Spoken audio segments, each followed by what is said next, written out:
Então, o nosso grupo está muito feliz com a presença de todos, né, todas, é com muita satisfação, então, que a gente inicia a nossa primeira quarta com Pieira, né.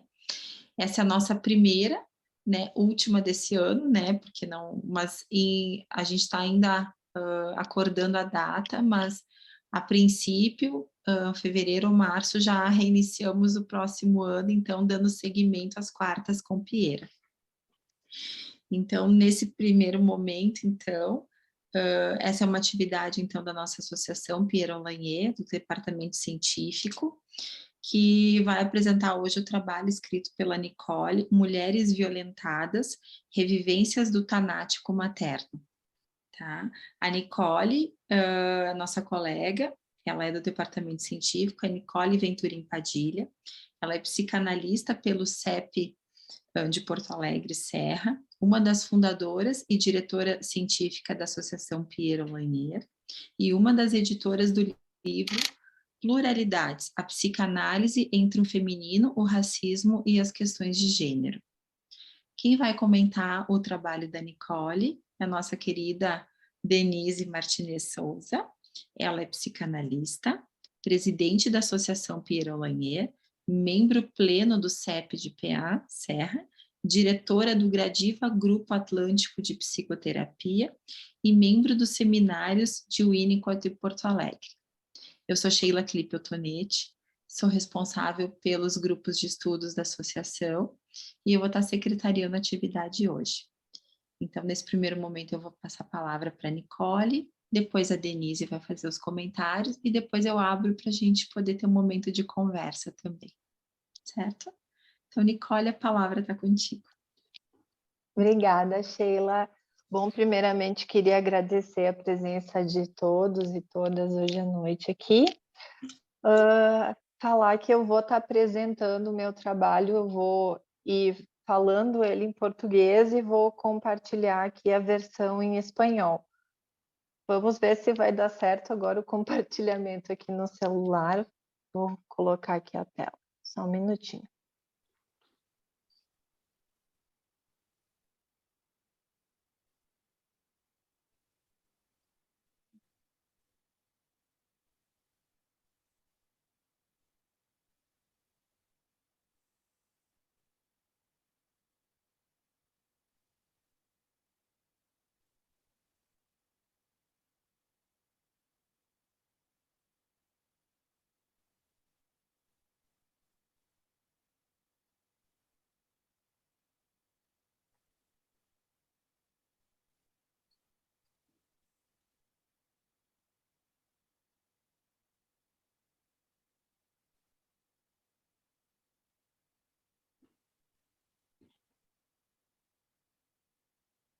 Vocês estão vendo a tela? Sim. Uhum. Tá. Então tá, eu vou ter que ir aqui olhando e passando junto, mas acho que vai dar tudo certo. Bom, no livro Édipo, Enigmas da Atualidade, no capítulo de minha autoria, então, eu tratei sobre algumas questões que permeavam o imaginário de mulheres submetidas a agressões físicas ou psicológicas por parte dos seus parceiros. Naquele momento, uma das conclusões que eu cheguei é que poderia haver algo de uma falha na resolução edípica. Mas nesse trabalho que eu estou apresentando hoje, o meu objetivo é entrar na questão de desde uma outra perspectiva, né? Onde eu vou ver que alguns processos envolvidos num momento muito mais arcaico da constituição psíquica, anterior ao Édipo, nas relações primitivas entre a mãe e o bebê, estariam então na origem do fato de essas mulheres não conseguirem sair de relações violentas, que eu acho que o que eu fui estudar neste momento é o que faz com que algumas mulheres permaneçam aprisionadas em relações onde tem agressão física ou psicológica. Olagnier, então, ela faz referência a duas propriedades inerentes ao espaço corporal: o corpo como fonte de prazer e o corpo como fonte de sofrimento. o que faz com que essas duas primeiras experiências do eu, prazer e sofrimento, tenham o seu próprio corpo como lugar e causa. O corpo prazer se dá no encontro entre o corpo do bebê e o corpo da sua mãe, na forma como este corpo é falado pelo discurso materno e também no prazer autônomo, né, que o bebê tem ao experimentar o seu próprio corpo. Esse corpo de prazer se estabelece assim como o primeiro objeto do eu, seu bem mais precioso. Entretanto, este mesmo eu inevitavelmente se submeterá a experiências onde o seu corpo será fonte de sofrimento. Este sofrimento pode ser causado tanto por uma doença como por uma não satisfação das necessidades fisiológicas ou psicológicas.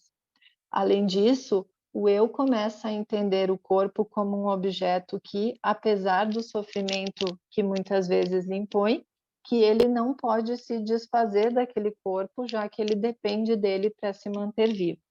Essa primeira relação do eu com o seu objeto corpo, uma relação de amor e ódio, será decisiva na relação que o eu estabelecerá com a realidade. Se configura assim na relação entre o eu e o seu próprio corpo, o conflito Eros-Thanatos, em que o eu, ao mesmo tempo em que se torna um aliado de Eros, que não está passando aqui a página. Passou? Sim. Tá. Ao mesmo tempo em que se torna um aliado de Eros, então, buscando um desejo de prazer, um desejo de vida, onde a morte é algo que deve odiar e evitar, também busca esta última como meta, fazendo com que o desejo de morte seja tão próprio ao eu quanto o seu oposto. Nesse sentido, é possível estabelecer um compromisso entre Eros e Thanatos, no qual o Eros acaba se entregando à ilusão de um silenciamento das demandas do corpo, que esse silenciamento das demandas do corpo culminaria num espaço de prazer, ao mesmo tempo em que Thanatos encontra no corpo objeto um estado de necessidade que nunca se pode satisfazer. Nos casos de algumas mulheres que sofrem agressões físicas, o que se percebeu na minha prática clínica é que os seus corpos parecem ter sido investidos desde o início de sua constituição, muito mais pelo tanático, pelo mortífero, pela dor e pelo sofrimento, do que pelo prazer. Uma das primeiras hipóteses, então, que eu lancei a partir dessa observação, é que essas mulheres também foram vítimas de violência e que, segundo o mecanismo que Freud falava em 1915, elas acabariam praticando ativamente o que outrora sofreram passivamente. Muitas das analisandas escutadas pronunciavam frases como "minha mãe me batia e eu nem sabia por quê". Além disso, como eu falei anteriormente, o corpo provém não só da relação entre o eu e o seu corpo, mas também da relação entre o eu que habita o corpo e o eu de um outro investido por ele. Desta forma, o que é experimentado pelo corpo do ínfans como dor e sofrimento será entendido não só como uma violência ao próprio corpo, mas também ao próprio eu. Entretanto, quando este ataque provém de um outro eu, que também é percebido como fonte de Eros, já que é responsável pela sobrevivência do corpo do bebê, se forma uma representação dúbia desse outro eu, que é quem ama faz sofrer. Vemos assim nas palavras de algumas analisandas como disse que me batia porque me ama, que isso parece evocar algumas vivências muito primitivas em que o outro que ama, que cuida, é o mesmo que ataca, que causa o sofrimento ao corpo, de tal maneira que amar e fazer sofrer acabam se tornando sinônimos. Quem fere ama.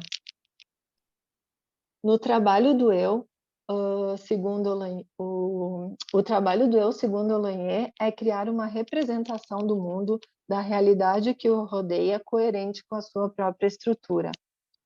A atividade do eu é, portanto, uma atividade de interpretação, que que impõe sobre si mesmo e sobre os elementos do mundo o esquema relacional da lógica dos discursos que o constituem.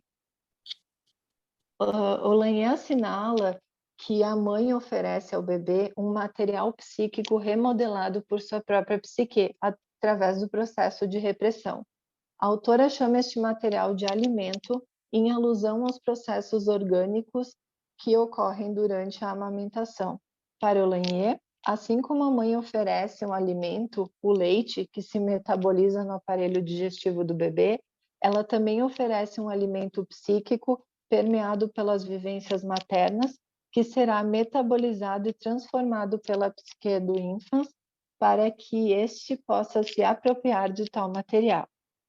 Vale lembrar, entretanto, que para que o bebê possa metabolizar e criar representações da realidade dos objetos que formam parte dela, é necessário que esses tenham sido de alguma maneira marcados pela psique materna, que os libidiniza, que faz assumir um caráter para além da necessidade orgânica. Neste sentido, podemos pensar que nos casos em que o investimento da mãe no corpo do bebê esteve muito mais permeado pelo tanático e pela violência, amor e dor se metabolizam juntos, como resultado do discurso e do ato da mãe. Neste sentido, muitas mulheres têm dificuldades para se separar dos seus parceiros, já que referem ser cuidadas, protegidas por eles. O mesmo outro que fere, que ataca, é aquele que garante a sua sobrevivência. Assim, neste encontro do eu com o mundo, eu entendido como espaço corporal e o mundo como extrapsíquico, que se inaugura a primeira representação que a psique faz sobre si mesma, como efeitos do encontro com o corpo e as produções da psique materna. Este encontro boca-seio trará alguns descobrimentos para a psique do infans, o prazer, a experiência de satisfação e como se produz o desejo materno por este bebê, considerando a qualidade e o discurso que permeiam esse desejo. Assim, as primeiras representações do psiquismo do bebê estariam impregnadas de afeto, significado e cultura, já que junto com a oferta de alimentos, o infant também absorve o alimento psíquico deste desejo materno. Olanhê postula o termo, então, porta-voz para a função atribuída ao discurso materno, que tem um caráter estruturante, já que delega, afirma suas leis e demandas ao bebê. É a voz da mãe que cumpre a função de estabelecer um intercâmbio entre os ambientes em que se insere esse infans, sua própria psique e o meio familiar do qual faz parte, permeados pelo discurso e o desejo do casal parental. Olanhê chama de sombra falada a um discurso que precede o nascimento do bebê, que é projetado pela mãe como porta-voz sobre o corpo do bebê quando nasce. A mãe cria, assim, uma representação ideacional do bebê, sobre quem virá a ser, então, esse infans. Neste sentido, a mãe parece enunciar ao bebê as leis que permearão sua relação com a realidade, como futuro sujeito mulher. Quem te amará será também quem te submeterá ao sofrimento, à dor. Se alguém está te batendo, está investindo em ti.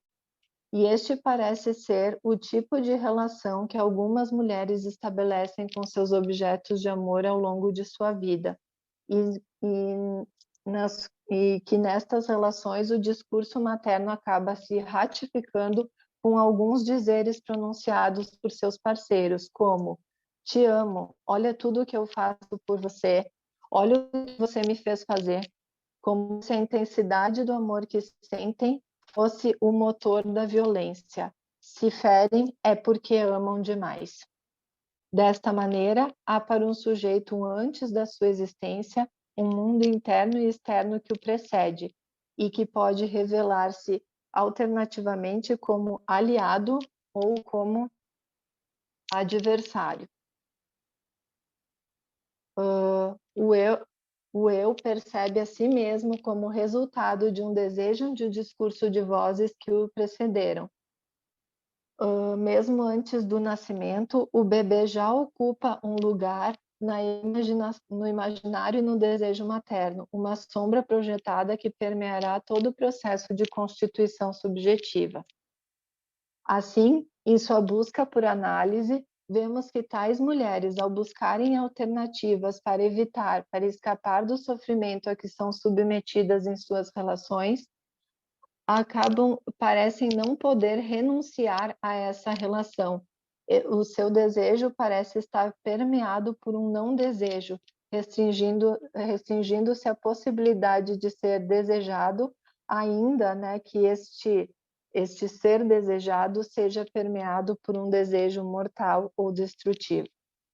Entretanto, em alguns desses casos observados, a figura materna não foi necessariamente vítima de agressão, e por isso o caso não poderia ser explicado por uma mera repetição ativa daquilo que foi sofrido passivamente.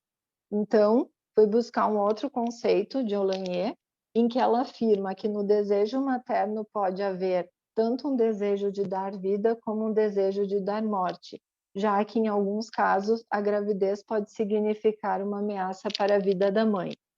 Assim, e além disso, esse desejo de dar morte ele pode seguir existindo mesmo após o nascimento do bebê.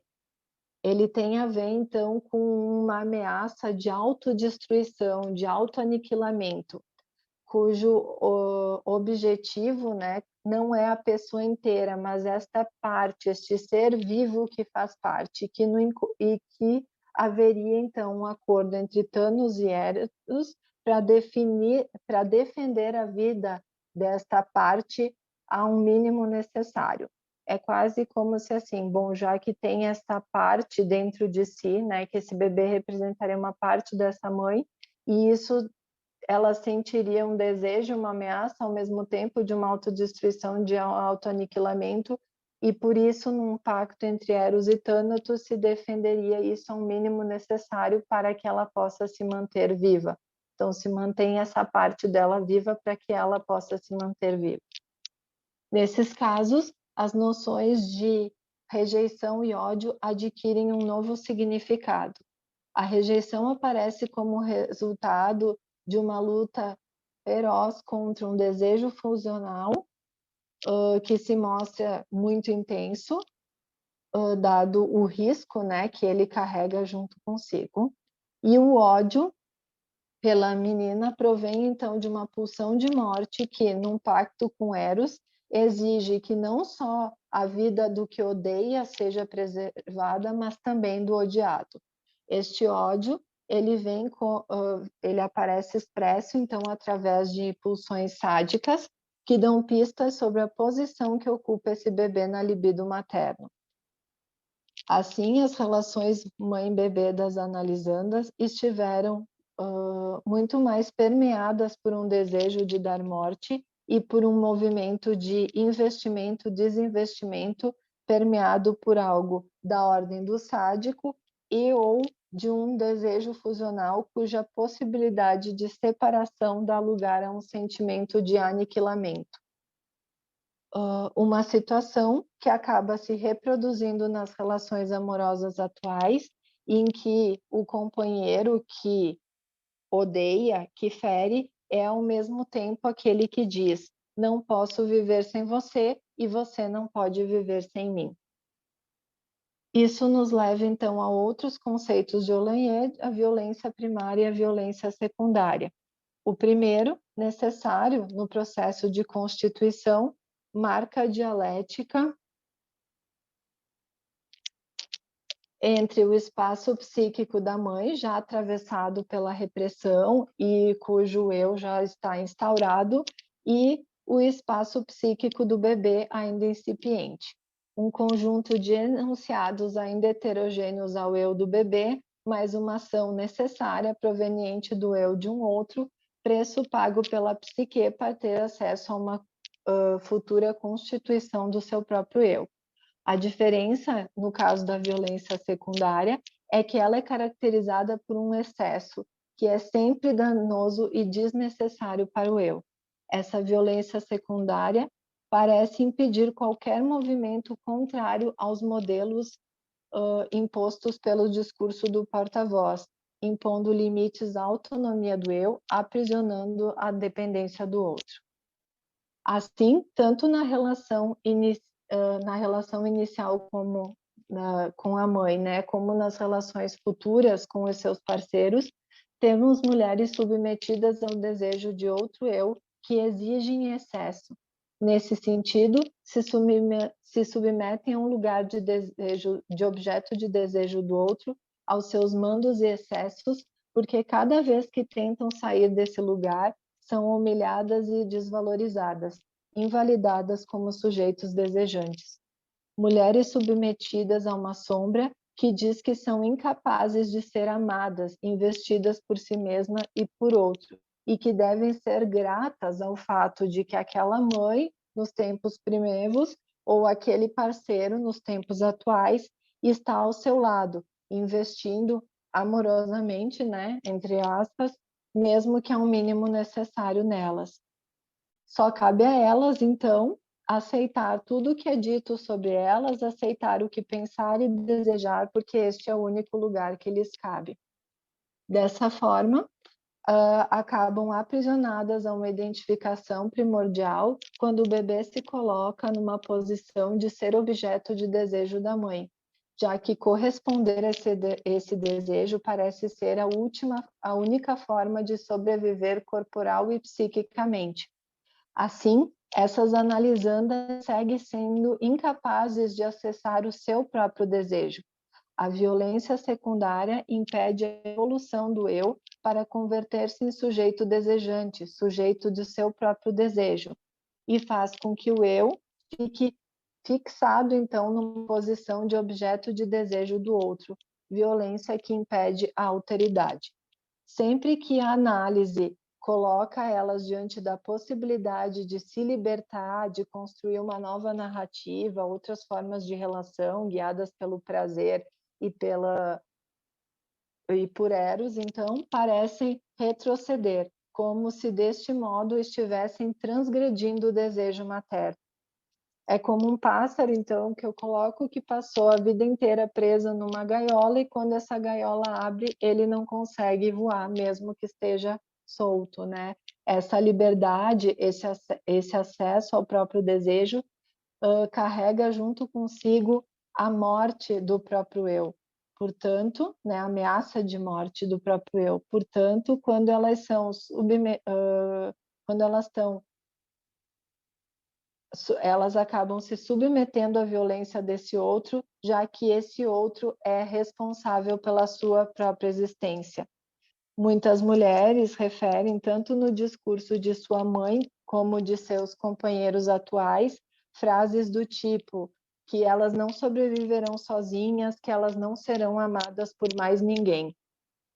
Olenhe afirma que parte do processo constitutivo se dá quando a mãe projeta sobre o bebê uma sombra de enunciados referentes ao desejo materno, que colocam o bebê, então, no princípio, como sendo, né, desejado por seu desejo, esse desejo da mãe. Posteriormente, entretanto, com a entrada do pai, se cria uma interdição, no sentido de que esse desejo materno não se sobrepõe ao discurso cultural, ao outro. A autora traz, então, referindo Freud e Lacan, o pai como possuidor da lei, das chaves do simbólico, aquele que dá nome, aquele que permite organizar o espaço extrapsíquico, onde o eu terá, então, né, seu lugar, seu funcionamento. Entretanto, este lugar e reconhecimento no discurso materno da função paterna determina como este pai será tomado como o primeiro representante de todos os outros e como o primeiro representante de uma lei que faz com que o desprazer, né, é uma experiência que não se pode evitar. Há, portanto, dois momentos do encontro da filha com quem desempenha o papel paterno. o encontro com a voz do pai e o encontro com o desejo do pai, que compreende tanto o desejo da menina por este pai como o desejo do pai pela menina. Assim, o pai se presentifica como aquele que é desejado pela mãe e que deseja a mãe, e que por isso terá então o direito de decretar o que o bebê pode ou não oferecer à mãe, o que está proibido.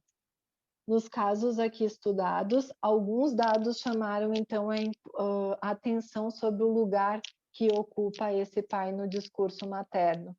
Em primeiro lugar, em muitas dessas situações havia uma ausência desse pai, tanto uma ausência real, ou porque ele havia abandonado a família, ou por alguma tragédia, que esse pai viesse a falecer ou algo assim, ou esse pai estava ausente no discurso materno, ausente ou desqualificado.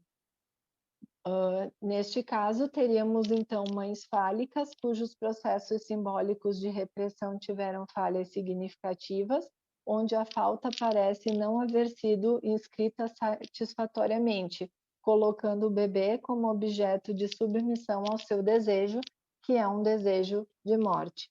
E, além dessa situação, em outros casos, os pais, então, eram aqueles que agrediam a mãe, né, deste bebê, desta mulher.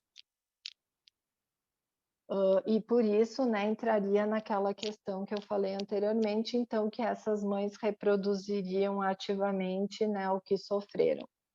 Assim, na teoria de Olanhé, a menina, no decorrer do processo, então, ela espera ser desejada pelo pai, tal como a mãe é, a buscar o olhar do pai, a acreditar então que o pai quer nela o que ele deseja na mãe. Mas aí fica a pergunta, como é que fica a posição de uma menina quando ela busca esse olhar do pai e o que ela encontra é um olhar inexistente, porque ele não está ali, né, realmente, ou no discurso, ou então esse olhar do pai em direção à mulher é um olhar violento, um olhar que quer possuir esse corpo, né, da mulher. E aí, o que a gente vai constatando é que, em todos os casos, o destino é o mesmo, né? Que é o tanático, mortífero, a violência. Assim sendo, né, Freud já dizia sobre a sexualidade feminina que nas relações amorosas que a mulher estabelecerá ao longo da vida, ganhará significativa importância as experiências primitivas, então, da menina com a sua mãe, dada a sua importância, a sua intensidade e ambivalência presentes nessa relação, o que será determinante na forma em que se produzirá ou não a entrada do terceiro do Édipo. Vemos assim que nos casos aqui descritos, a escolha do parceiro, enfim, está muito mais atrelada a uma reprodução da relação primordial com a figura materna, permeada pelo desejo tanático, relação em que o eu só pode se submeter ao outro, já que, do contrário, estará em perigo a sua própria sobrevivência. E aí eu coloco como questões finais, então, frente a esses processos descritos, né, nesse trabalho e vivenciados na clínica, eu sempre me coloquei diante de um questionamento. Será que essas mulheres estariam condenadas, então, a este lugar? E foi por isso que eu acabei buscando a teoria da Pierre Olanhé, porque, na minha opinião, Olanhé nos permite uma visão mais otimista do processo de análise, ao postular que o vínculo construído no processo analítico permite, a partir do lugar do analista como um outro espelho, a possibilidade de novas versões, de novos sentidos ao eu e à realidade. Segundo Lanhé, o processo de identificação se daria, então, em dois momentos. Um primeiro, constituído, então, pela essa antecipação, né, do porta-voz e projetada como sombra falada sob o ínfas, e um segundo, que se dará no encontro com os outros e com a realidade. com o olhar desses, através do olhar que esses outros lhe oferecem. O olhar da mãe, então, não será, portanto, o único espelho que o que permitirá que em outras peças, então, sejam acrescentadas as possibilidades de existência desse sujeito. O vínculo com o analista poderia, então, se apresentar como um outro olhar, um outro espelho, para além do olhar materno. Um espelho que permitirá ao eu outra interpretação, outra representação de si mesmo e do mundo. Assim, na minha experiência clínica com estas mulheres, penso que algumas considerações são necessárias a serem feitas sob o lugar de analista, a partir do cuidado que a gente tem que ter, né, à medida que, via processo de transferência, a gente acaba, muitas vezes, ocupando esse lugar destinado ao materno, sendo que este materno ele foi todo envolvido em algo do tanático, né? E o que eu percebi foi que, muitas vezes, havia uma possibilidade de diferenciar, via processo de transferência, essas experiências primitivas, né, dessas analisandas, apresentando um outro materno, permeado por um quantum significativo de desejo de vida, né, de apresentar a este sujeito mulher a possibilidade de desejar, falar e pensar sobre si mesma. E, neste sentido, também eu faço uma ressalva, que, embora estejamos neste lugar, temos que tomar cuidado com o nosso próprio narcisismo, ou de se colocar num lugar de sujeito de saber, porque a gente corre o risco de repetir a violência secundária, falando e desejando por essas mulheres, já que a fragilidade delas, a demanda por amor, acaba convocando o tempo inteiro a gente a este lugar. Quer dizer, então, que a nós corresponde um materno que permite, que apresente, então, uma possibilidade de amor, de cuidado, que não esteja aliado a uma violência concomitante que aprisiona, que aliena, que fomenta a dependência. Desta forma, apresentamos uma possibilidade de um novo lugar para essas mulheres, onde possam ter espaço para a palavra, a vida, o prazer e o desejo, e onde possam descobrir que a afirmação materna, que aquele que ama é também o que te fará sofrer, te submeterá à dor e à agressão, não é a única realidade possível, e que novas compreensões e possibilidades de vínculos podem vir a se constituir.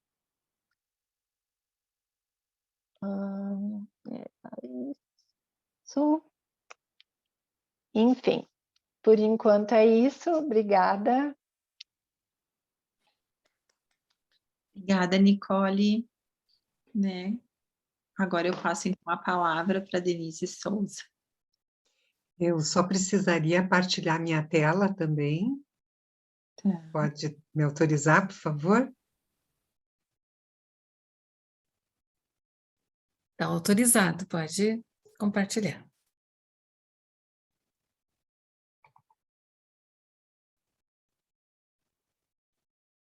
Está aparecendo, gente, para todos? Sim, acredito que sim. Só que está pequeno.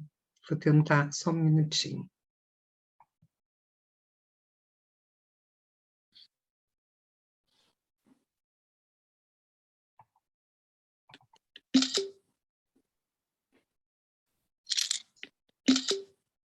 Certo.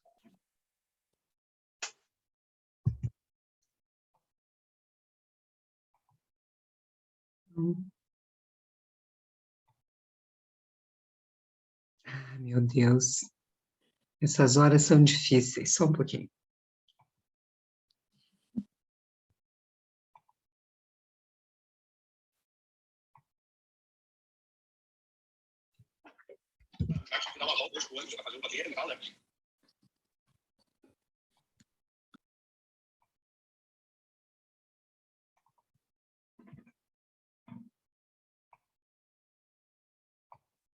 Apareceu agora, gente? Bom. Muito bem. Então, bom, é um prazer, né, poder comentar esse trabalho da Nicole, Mulheres Violentadas, Revivência do Tanático Materno. Os meus comentários vão estar sendo feitos em português e espanhol. A cada lâmina, na parte inferior, tem a tradução, tem a versão para o espanhol, tá, pessoal? Então, vamos lá. Bom, é um prazer estarmos reunidos aqui hoje, né? Isso que nos reúne em torno da teoria de Pierre Lanier. E as quartas com Piera têm essa proposta. Então, promover encontros onde podemos pensar a teoria, a técnica, a clínica e principalmente compreender a psicopatologia à luz de seus conceitos. Esse é o trabalho com que Nicole nos brinda e que me permite a possibilidade de pensar sobre as questões que propõe, tecendo alguns comentários iniciais. Denise, com licença, mas as lâminas, elas não estão passando. Não estão Ela passando. Está parada na primeira lâmina. A gente está vendo a tua tela da apresentação, com as lâminas todas aqui do lado esquerdo, mas elas não estão indo. Não está no modo apresentação. Tá, só um pouquinho que eu vou tentar de novo então, tá, gente? Tá, desculpa, só que parece que é muito bom a gente acompanhar na lâmina. Claro. Como é que tá? Tá Isso. aparecendo? Deu. Agora sim. Sim. Agora sim. Então tá, agora está funcionando. Então, inicio ressaltando que a compreensão teórico-clínica que Nicole nos apresenta sobre as mulheres que se submetem a relações abusivas e são violentas, né, são repetidamente, retira do eixo da escolha edípica a causa para essa compulsão, fazendo retroceder essa repetição ao vínculo primário com a mãe. Traz a evidência de um conhecimento sobre o desejo materno que desmente a imagem idílica da mãe devotada e abnegada, obviamente, muito mais palatável para nosso imaginário romântico sobre o materno. Muitos autores já assinalaram o lado desamoroso, desairoso da maternidade e os investimentos mortíferos. Mas a forma original de Olanier compreender as motivações inconscientes da mãe, que impõem sua destrutividade ao bebê, merece ser visto em profundidade. E Nicole nos ajuda a mergulhar nos meandros do desejo no psiquismo dessas mães. Retoma o conceito de Pierre Lanier, que coloca a existência de um desejo que vai além do amoroso investimento na vida do ínfans. Afirma a coexistência no psiquismo da mãe, de um desejo de dar morte, junto com o desejo de dar vida, responsável pela manifestação de emoções tanáticas dirigidas ao filho, no caso a filha, que assolam o psiquismo da mãe desde a fecundação, ou até mesmo antes, e que se mantêm no parto, no puerpério, e que irão acompanhar o exercício da maternidade, mantendo como endereçamento o corpo e o psiquismo do ínfans. Nicole resgata o conceito de desejo de não desejo, proposto por Olanier, como representante da pulsão de morte, e o insere na compreensão das manifestações do tanático materno e consequente precário investimento no ínfans. Essa vivência terá registro muito peculiar no originário e marcará o destino das futuras relações de objeto dessas mulheres que tiveram que submeter-se ao desejo materno, mesmo que o desejo materno fosse da ordem da violência secundária, minimizando suas possibilidades de defender seu direito, de ser sujeito de seu desejo. Submeter-se a relações abusivas e violentas no futuro seria mais de um mesmo já vivido, e, de certa forma, determinado, onde o corpo fica penhorado a um sofrimento desde que lhe garanta um mínimo de investimento. Penso que Nicole foi muito sagaz ao retomar as proposições de Piera sobre a importância dos registros iniciais do encontro do corpo da mãe com sua sensorialidade e o corpo do bebê com sua sensorialidade, bem como a ideia de corpo-prazer. Para que o corpo do ínfans possa ter um registro de prazer no originário, o encontro entre os dois corpos terá que ter a marca do prazer da mãe, com seu contato com o corpo do ínfans. Um quantum de prazer que fará toda a diferença na história do vínculo. O corpo vivido sentido terá que ser falado pela mãe, e assim o corpo se inscreverá como um primeiro objeto do eu. Um objeto autônomo e insubmisso ao desejo do eu. Causa de desconforto, dor e sofrimento para esse eu, sempre que o corpo não for cuidado, quando não for respeitado, quando não for atendido em suas necessidades fisiológicas ou psíquicas. A relação de bonança entre o eu e o corpo resulta do maior registro de prazer em detrimento do desprazer, gerando pontos de certeza que asseguram a sua existência e reafirmam a confiança no vínculo materno, ancorado no desejo erótico da mãe. Se o desejo materno leva a marca de Thanatos e não de Eros, o corpo será o palco onde o desinvestimento materno faz sofrer, gerando pontos de urgências, de incertezas, em que o sofrimento é sentido como um registro de investimento mínimo, uma garantia precária de estar vivo, diante de uma ameaça maior, que seria a morte. O que pode ficar registrado nesse tempo originário, com esse encontro do ínfans com o não desejo da mãe, o desejo de não ter que desejar, que seu corpo não deve ser fonte de prazer para si, nem objeto de respeito e cuidado, um corpo fadado a lidar com o sofrimento como algo inerente à vida? Ou o resultado seria o registro de sofrimento necessário como suporte de vida? Um registro de que é preciso sofrer para ter uma esperança de amor? Nicole nos diz: a violência, amar e dor são metabolizados de forma conjunta, como resultantes da fala e do ato materno.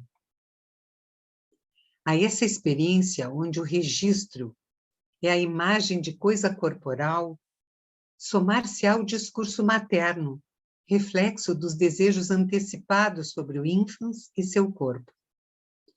Um projeto identificatório que se antecipa à existência do filho e que determina, por antecipação, o lugar que o ínfans ocupará no futuro.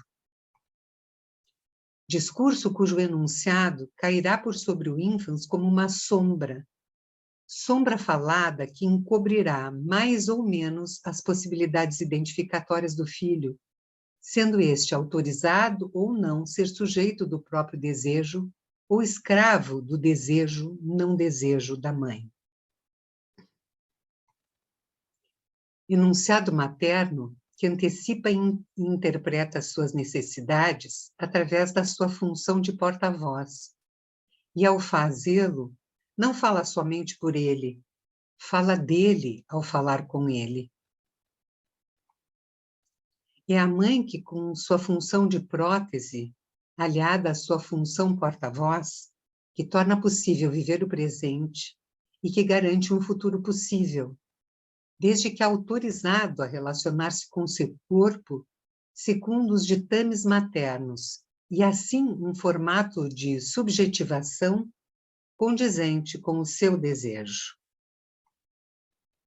Outro aspecto importante que Nicole resgata da obra de Pierre Lanier, para que possamos compreender a revivência do tanático materno em mulheres que se submetem à violência, diz respeito ao que postula sobre o prazer e o desprazer, retirando da exclusividade da designação freudiana do aumento e diminuição de tensão, e resgatando o registro do afeto presente no vínculo mãe-bebê, seja ele de aproximação e aceitação, vinculados ao registro do prazer, e o afastamento e rejeição, vinculados ao desprazer. Nicole nos ajuda a entender por que o desprazer não deve ser significado nem sentido como tal, bem como por que o sofrimento precisa ser negado e a dor ignorada.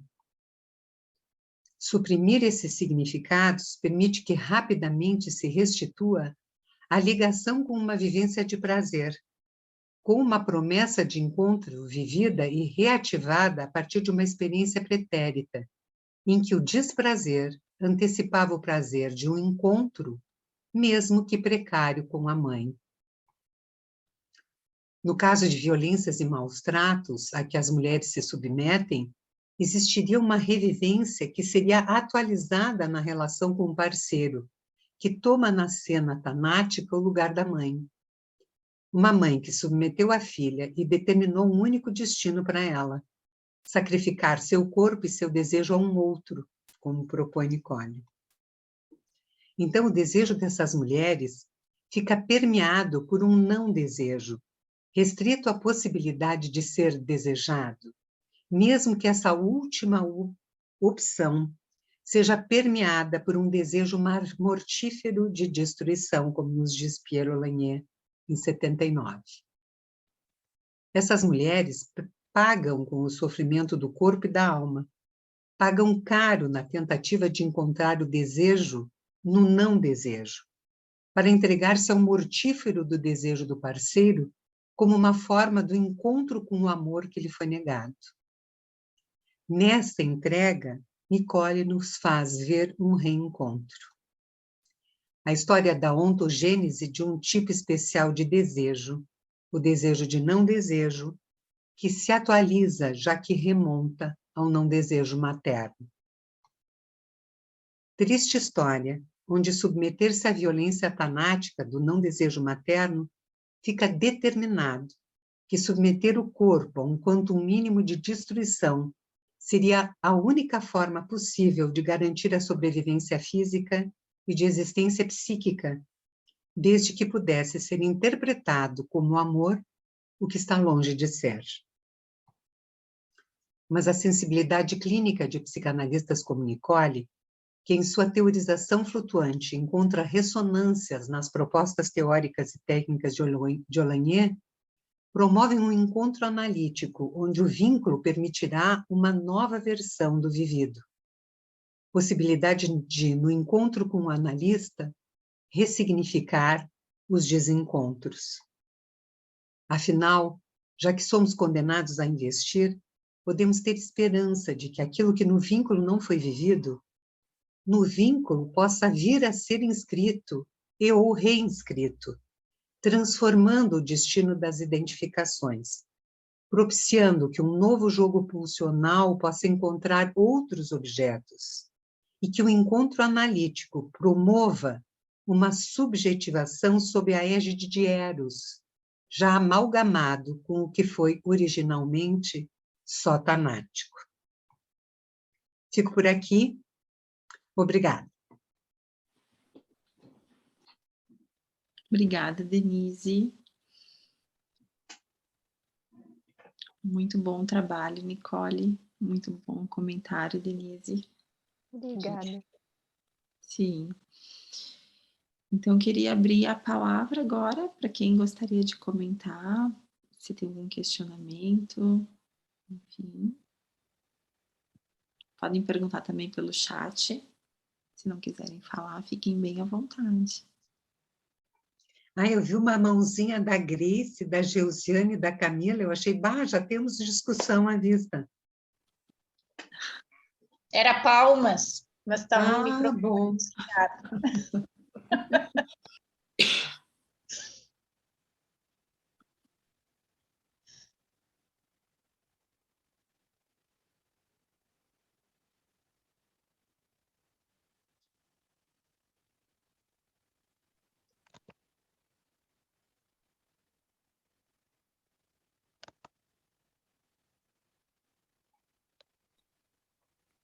Nicole, eu fiquei pensando na tua parte, né, do teu referencial, né, vamos pensar juntas, assim, o quanto que, né, tu escreveste o trabalho falando das mulheres, né, mas se essas mães têm filhos meninos também, acredito que, né, isso também possa se reverter pro masculino, enfim, de homens também que se submetem a alguns tipos de violência, né, o quanto que esse papel da mãe fica importantíssimo nisso, nessa escolha depois de vida adulta, de como se colocar na relação com o outro, né. Porque, claro, ali a gente falou das mulheres, mas fiquei pensando, assim, eu que atendo também crianças, né, e tem os meninos também, quanto que dessa relação, às vezes, enfim, se passa independente do sexo, né. Eu acrescentaria que nas sessões circulares são repetidos depois. Não importa se homem ou mulher, é a repetição do vínculo. E daí forma a questão da aliança inconsciente, os casais. Isso mesmo, Falta Vera. atividade. Muito obrigada, é isso aí. Acho que a Joana está com a mão levantada. Joana, pode falar. Bom, primeiramente queria agradecer, né, parabenizar a Nicole, muito lindo, muito completo o teu trabalho. Fiquei vendo, ou pensando assim, nossa, nós estamos vendo todo o grupo de estudos num trabalho, tudo que a gente viu, assim, fantástico. E agradecer também pelas quartas-feiras, né, uma oportunidade muito boa de a gente estar conhecendo mais também a teoria da Piera.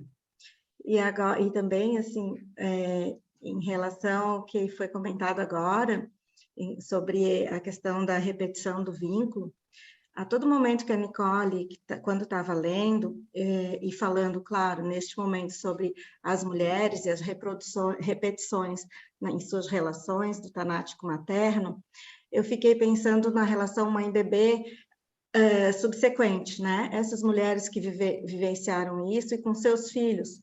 Fiquei lembrando de casos, fiquei lembrando de repetições da clínica, então, da questão transgeracional, né? Então, até além disso, com seus parceiros, e além dessas repetições, também tem as repetições transgeracionais, né? As repetições com os próprios filhos. Então, é isso, só para acrescentar e também parabéns, Nicole. Obrigada, pessoal. Obrigada, Joana. Obrigada. Pode falar, Susana. Sim. Sí, bueno, espero que me comprendan. Yo vivo y trabajo en Buenos Aires. Se me pierden algunas cosas del portugués, lamentablemente. Agradezco mucho la convocatoria y agradezco mucho las traducciones para poder entender adecuadamente. Me gustó mucho, Nicole, tu presentación. Nunca había escuchado una articulación entre particularmente la cuestión de las mujeres violentadas o abusadas y que se prestan, y las raíces que pueden dar cuenta en parte de esta posición subjetiva, y donde la obra de Piera nos sirve muchísimo. Me parece que hay mucho para pensar, y quisiera puntuar 2 o 3 cosas solamente. Por un lado, que a mí me parece que la metapsicología de Piera, y particularmente la cuestión del proceso originario y de la dinámica pulsional eros-tánatos, abre a un campo teórico y clínico infinitamente más amplio que lo que Piera hubiera imaginado, porque ella trabajaba más que nada con psicosis. Y esto, tu presentación, Nicole, es una muestra más de las muchas cuestiones que se pueden pensar, porque ya hace muchas décadas Piera se internó en lo arcaico, en lo originario, en lo pulsional, desde una perspectiva relacional. Y esto no lo he encontrado en otros autores, sobre todo en aquella época, ¿no? Entonces, me parece valiosísimo la cuestión de lo originario ligado al vínculo con el otro, particularmente en este caso con la madre, y Nicole, vos también después incluís al padre, lo cual está muy bien desde mi punto de vista, porque Piera creo que es la primera psicoanalista que habla del padre no solo como interdictor, sino además con su propio deseo. Con lo cual a mí me parece que lo que interdicta es que el padre también tenga un deseo con respecto al niño. Y además, y esto ya daría para otra reunión, hoy en día en que ha habido tantos cambios fundamentales en cuanto a las nociones de masculino, femenino, los géneros, la función de la madre, la función del padre y tanta diversidad familiar, habría que reformular, creo, en relación a función materna y función paterna, o función tercera, que puede ser ejercida por distintos sujetos de diferentes géneros, ¿no? Y lo otro que quiero decir es que la cuestión importantísima que trae Piera y que está presente, Nicole, en tu presentación, es que en esta perspectiva de ella relacional, fuertemente relacional, algunos la llamamos intersubjetiva, el cuerpo, el afecto, o sea, la pulsión, el afecto placer-displacer, la fantasía, proceso primario, y la representación ideica son imposibles de disociar. Todo va junto. El afecto no es sin representación, la representación no es ajena al cuerpo. Con lo cual, bueno, a mí me gusta mucho Piera,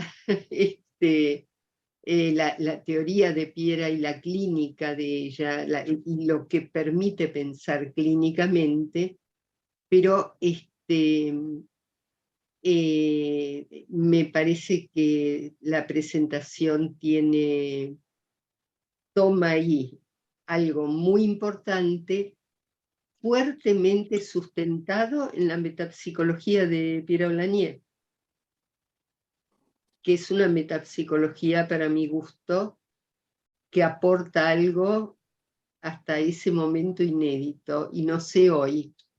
Así que bueno, vuelvo a agradecer y espero que me hayan entendido el español, el castellano. Obrigada, Susana. Gracias.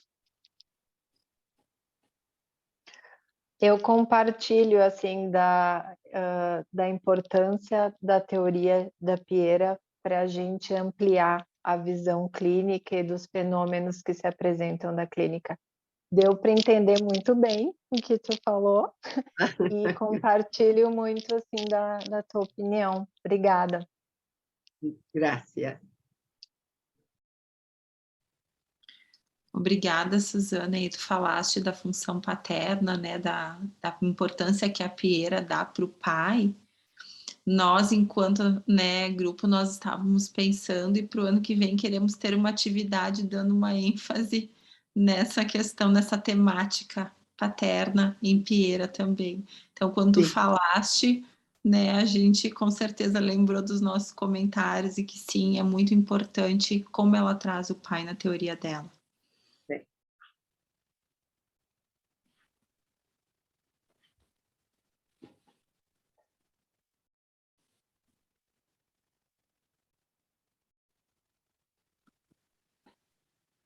Gente, o meu boa noite, desculpe o atraso, eu tive uma emergência no consultório, lamentei profundamente, não ouvi a Nicole, mas estarei aí em outras. Obrigada, Paulo. Eu acho que eu queria pensar alto também. Essas reuniões da quarta-feira, elas têm uma propriedade, nessa segunda vez que eu participo, de provocar dentro de mim uma eclosão. Então, eu me vejo assim muito mobilizada e encantada. Hoje eu senti falta, um desejo enorme de poder ter mais acesso ao texto. E aqui vai um pedido, se as pessoas que se inscrevem, se elas poderiam estar tendo acesso ao texto antes mesmo da reunião, porque isso nos permitiria aprofundar também, se bem que a novidade da fala da Nicole e da Denise também permite uma movimentação muito espontânea e muito, muito, talvez até criativa, às vezes, que nos permita trocar com mais originalidade, vamos dizer assim. Mas eu queria, então, dizer algumas coisas, vou tentar ser clara.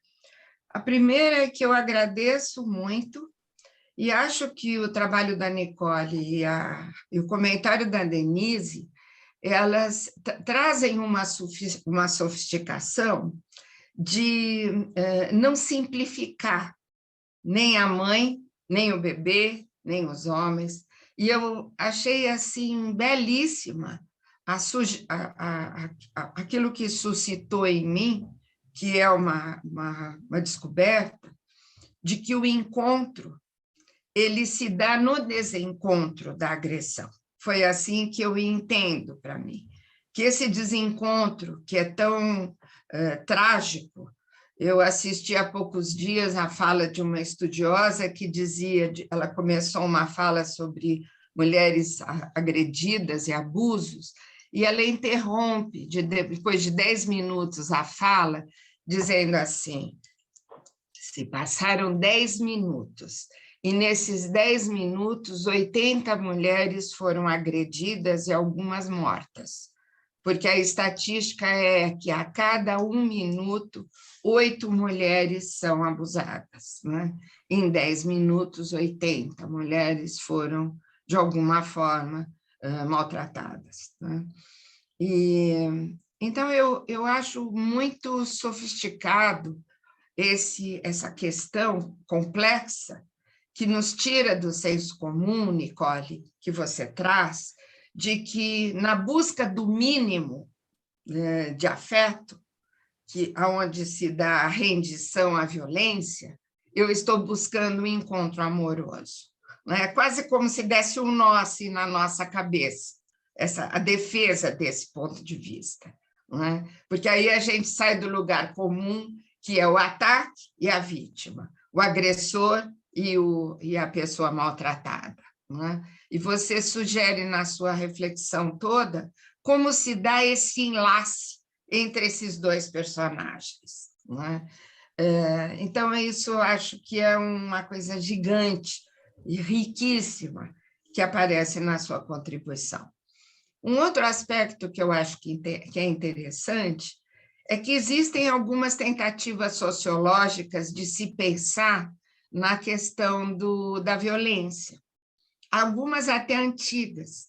Tem um psicanalista que foi uma vez chamado Hart Williams, e ele foi convocado para estudar a ala de psicopatia num presídio de Nova York, onde inúmeros eram os casos de violência contra as mulheres, era um presídio masculino, e aonde as mães, as irmãs, ou as esposas, as companheiras eram assassinadas, cortadas, queimadas, num grau de violência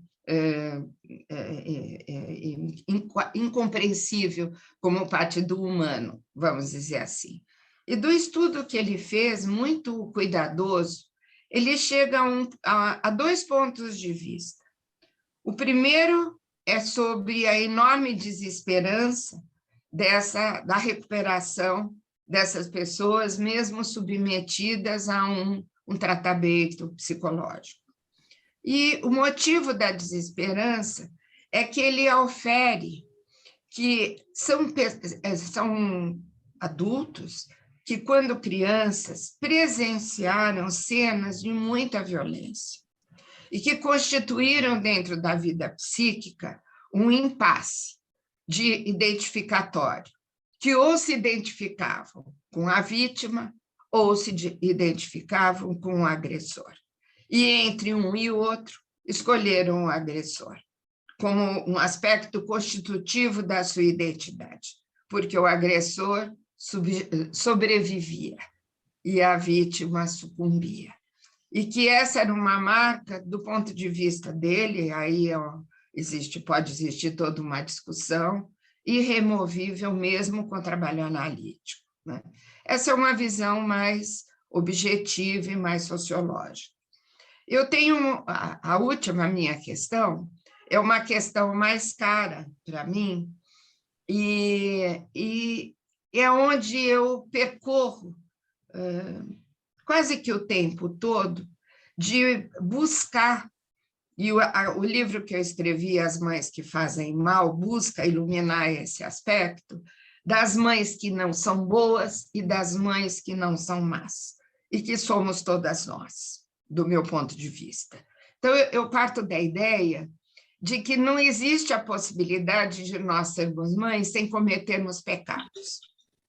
E aí eu pego a minha, superficialmente, onde eu consigo andar pela pieira, e peço ajuda para entender melhor, porque eu acho assim belíssima a imagem que a Denise traz de que o não desejo e o desejo é constitutivo da maternidade. E aí eu fico entre o meu ponto de vista e aquilo que eu entendi ou mal entendi da Pieira. Porque o que eu entendi ou mal entendi é que a Pieira fica entre a mãe que tem o desejo e a mãe que tem o não desejo. E que as mães que têm o não desejo, talvez até predominantemente, ou que investem no não desejo, causam esse tipo de marca naqueles que geram. E eu fico tentada a pensar que, do meu ponto de vista, se todas as mães contêm o desejo e o não desejo, e aí que eu fico numa coisa enroscada, se, do meu ponto de vista, eu acredito, do que eu vejo na clínica, na maternidade que eu tive, naquela que eu vivi, né, como filha, eu penso que o não desejo e o desejo convivem com a experiência materna. E desse ponto de vista, qual seria a possibilidade da gente, sem ser de uma forma quantitativa, mais não desejo, menos não desejo, qual seria a possibilidade da gente imaginar, afinal de contas, quais as mães que seriam tanáticas e quais aquelas que seriam vitais? Se ambos os constituintes da maternidade passam por tânatos são tânatos e eros, né? Eu não sei se eu estou clara, mas a minha dificuldade de expressar tem a ver com a minha questão, né? Que se é possível, Nicole, Denise e as pessoas do grupo que estudam mais a Piera, como é possível a gente pensar nesse tipo de consequência? Se vocês pudessem pensar consequência de predispor uma mulher ou um homem a relações onde a violência fosse constitutiva, qual a possibilidade de nós pensarmos que esta consequência adviria de mães que conteriam em si o desejo e o não desejo? Como que nós equacionamos essas três situações? O desejo, o não desejo e as consequências que adviria de mães reais, do meu ponto de vista, que conteriam esses desejos contraditórios dentro de si. Será que alguém me ajuda a pensar nisso? Quer falar, Nicole?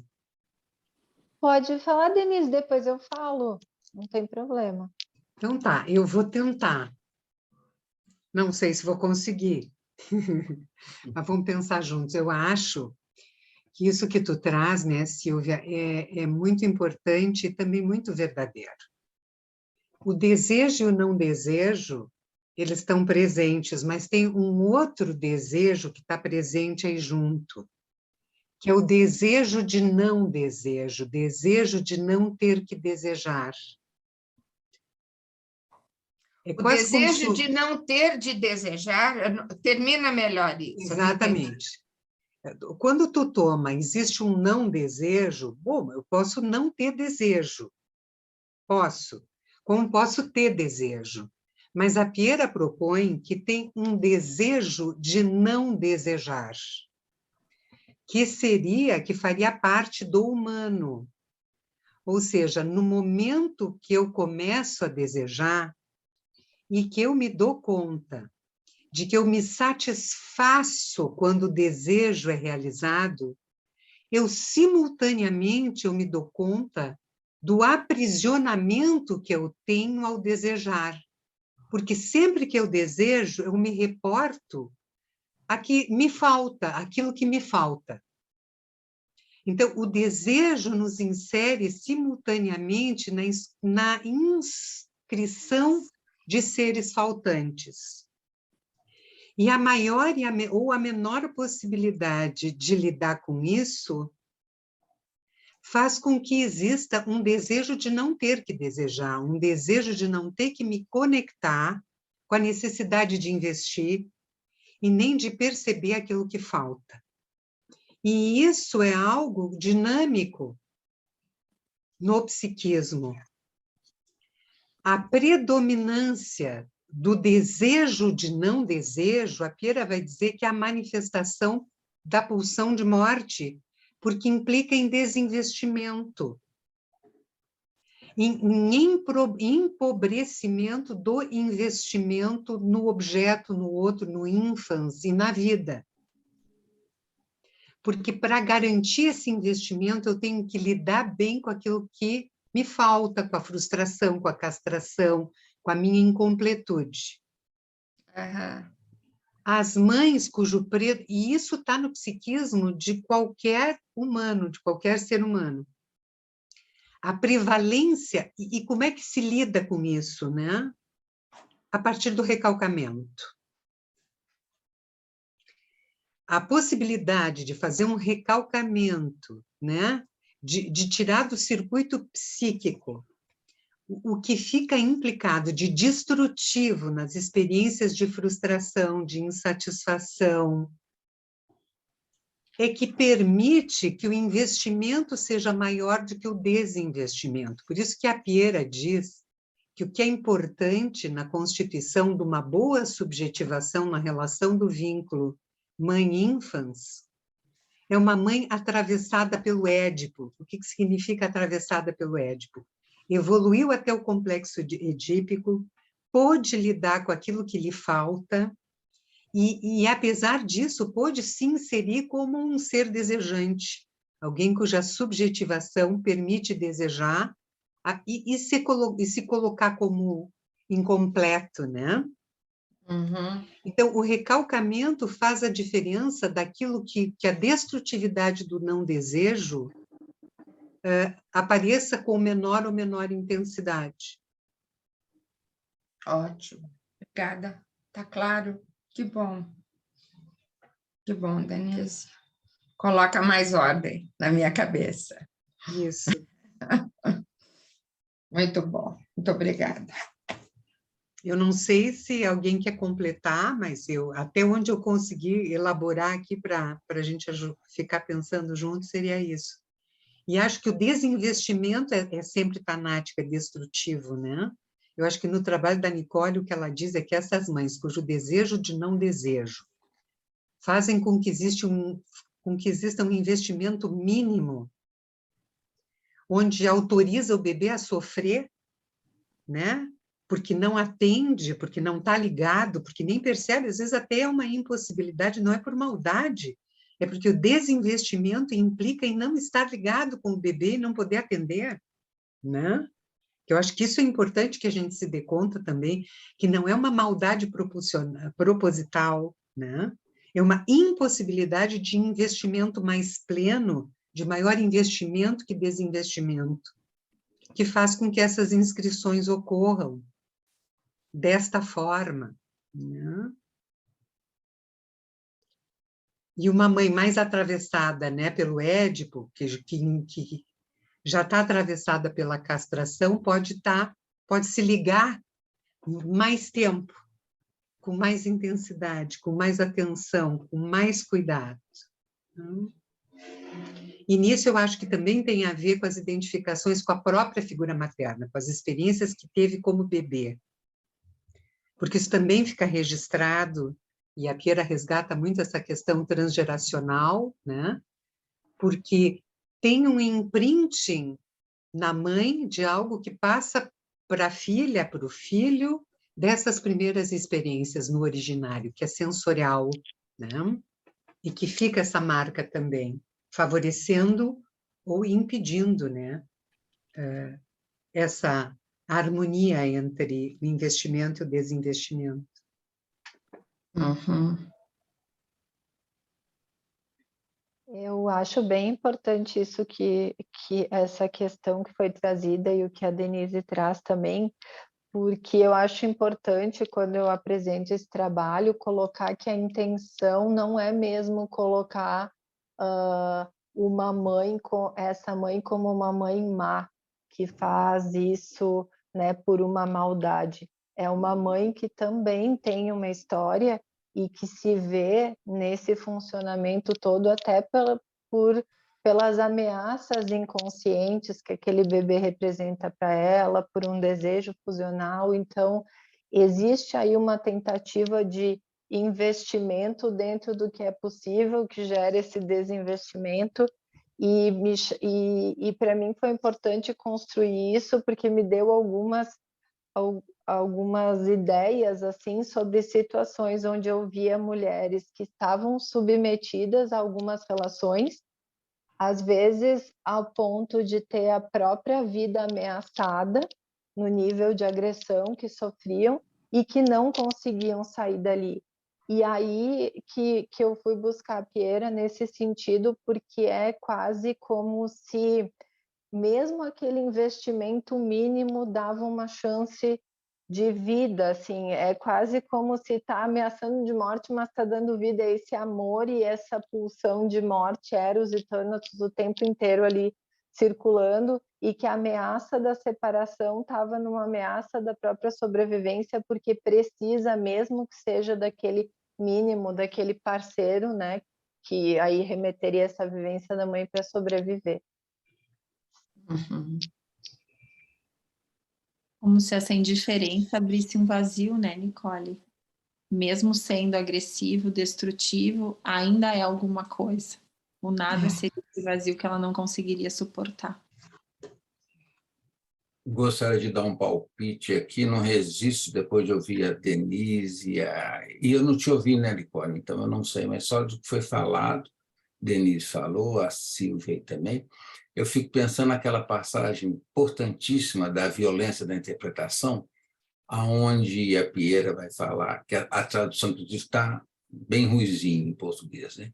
Mas onde ela vai falar do desejo do pai de filho, da mãe de filho e do social do filho, né? Essa parte é importante. Então, eu fico pensando, dentro disso que eu acho que você apresentou, Nicole, porque eu não estava aí, né? Se esses casos que a gente tem de depressão pós-parto, de psicose puerperal, essas coisas todas, não estão intimamente ligadas a esse desejo e não desejo, né? A mãe não sabe o que faz com aquela criança fora da barriga, né? E aí aquilo desencadeia toda uma indiferença para aquela criança ali, né? Então, é um não desejo por aí. E eu lembro, já relatei isso para a Denise, eu tive o prazer de fazer um tempo do seminário da Piera, quase 3 anos, tempo que eu estava em Paris, e a Piera contava um caso exatamente disso aqui, né? Que a mulher queria ficar grávida, não conseguia. Um dia a mulher chega grávida, mas com uma cara muito esquisita. Aí a Piera fala, mas escuta, você não queria ficar grávida? E ela fala, mas eu não sei se o filho é meu. A gente demora uns 2 segundos para entender isso, né? Como é que a mãe pode não saber se o filho é dela? Aí a Piera fala, está aí uma psicose, vamos ver o que vai fazer, né? Se acode. Isso é o próprio desejo e não desejo, né? Não sei se o filho é meu, imagina que coisa até esquisita de entender, né? E outros tipos, né? Eu não vi a minha criança, porque eu tinha certeza que pus no mundo um pedaço de carne sem forma. Não existe investimento, né? E quando a gente pensa que para a Piera é o encontro do corpo do bebê com o psiquismo da mãe que origina o psiquismo, né? O que vai acontecer nesse encontro com o corpo que não existe, com o corpo com um pedaço de carne, né? Mas eu estou muito animado com esse nosso grupo. Eu sempre quis estudar Piera e a Denise foi preciosa nisso, Denise. Te agradeço mais uma vez. Beijo, querido.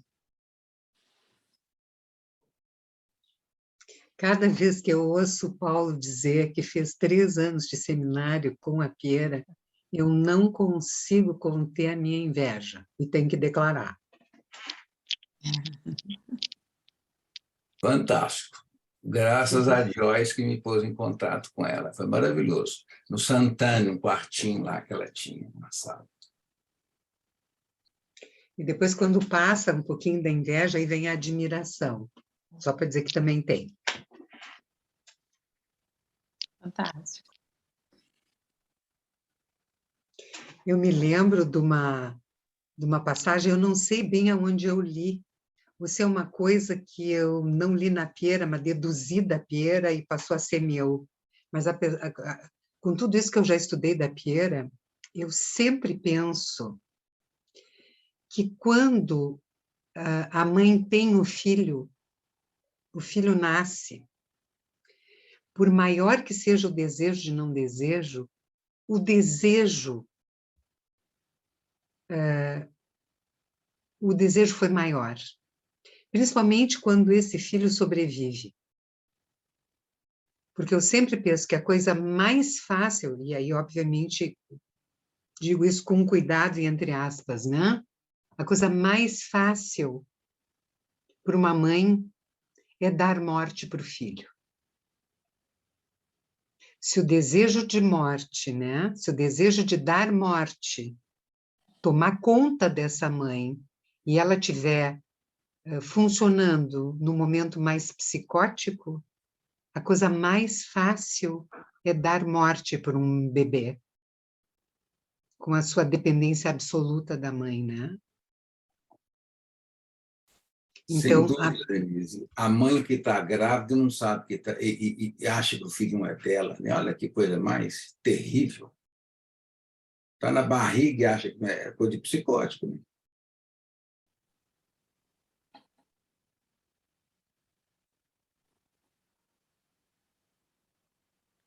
Mas alguém gostaria de comentar alguma coisa? Acho que a Silvia ia falar. Mas existem alguns trabalhos que falam sobre as mães que matam bebês, né?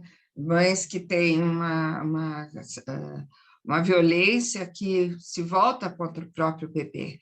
E são mães, dentro disso que nós estamos pensando juntos, poderia entender mães que esta parte do não desejo, em vez de ser eliminada pela repressão, por uma administração do não desejo, elas matam o bebê como parte delas mesmas, como um pedaço delas insuportável de ter vivo ao lado delas.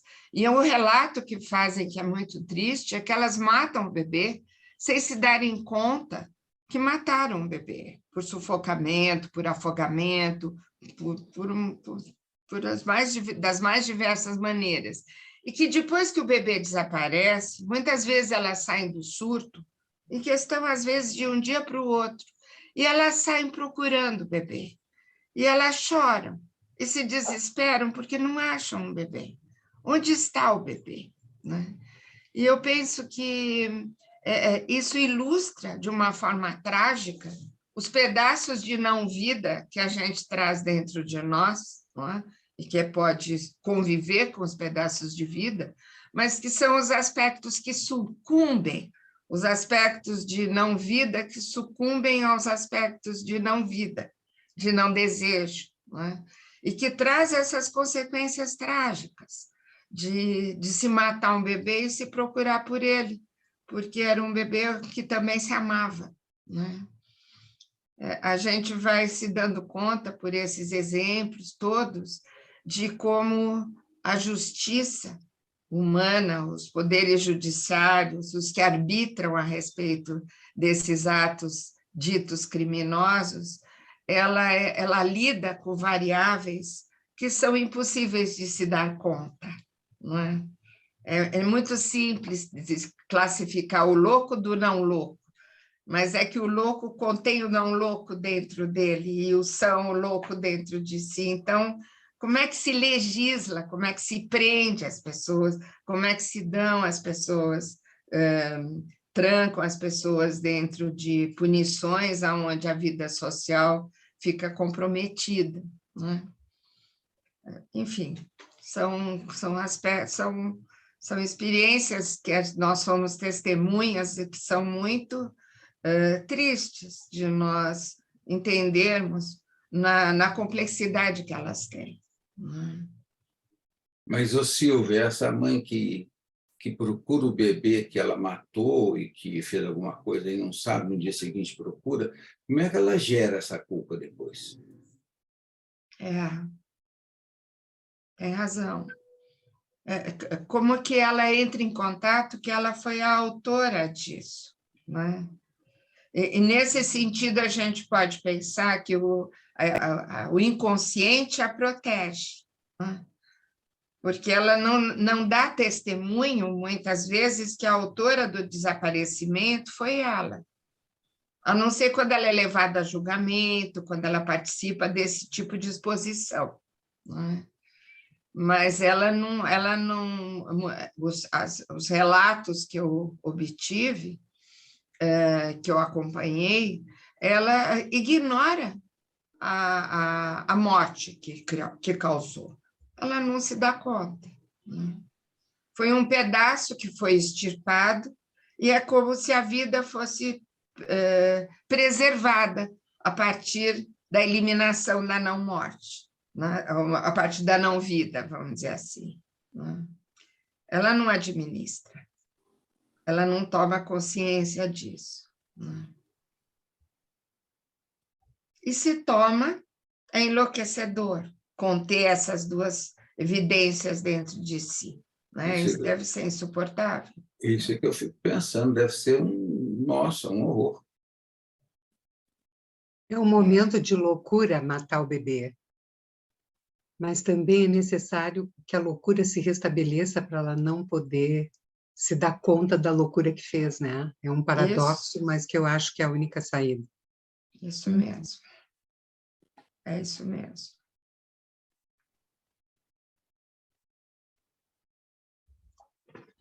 Bom, pessoal, nós estamos chegando no nosso horário, né? Não sei se mais alguém gostaria de falar, senão vou encerrar. Sheila, eu vou só fazer um comentáriozinho final em cima disso que foi trazido agora. Eu gosto muito dos filmes para ilustrar o que a gente conversa teoricamente, que às vezes é complicado expor os casos clínicos. E tem um filme que eu assisti recentemente, é Blonde, que é sobre a história da Marilyn Monroe, que eu acho que exemplifica muito isso que a gente está falando, assim, o como essa relação com a mãe, que no caso ali é uma mãe psicótica que tenta matar ela quando é pequena, toda a repercussão que isso dá na vida dela como mulher, nas relações que ela estabelece, relações extremamente agressivas e abusivas, como ela precisa também criar um personagem dela como atriz para ter uma vida dupla de alguma maneira. Então acho que é um filme muito bom assim para ilustrar isso que a gente está conversando teoricamente hoje.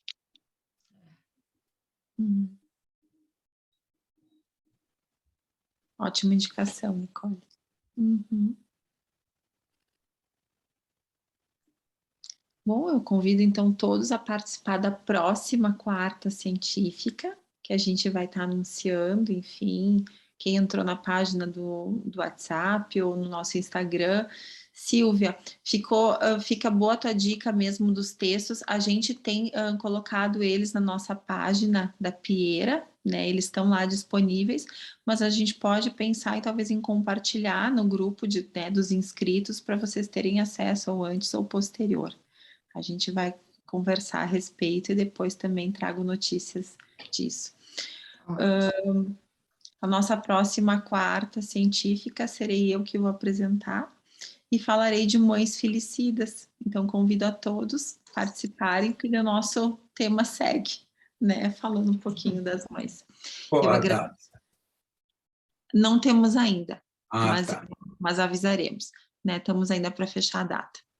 É que a gente está muito na dúvida, vamos dividir com vocês, porque a gente acha que mais para o final do ano já o cansaço nos pega a todos e fica muito difícil da gente poder convocar um número significativo de pessoas para estarem conosco. E a nossa dúvida é se retomamos.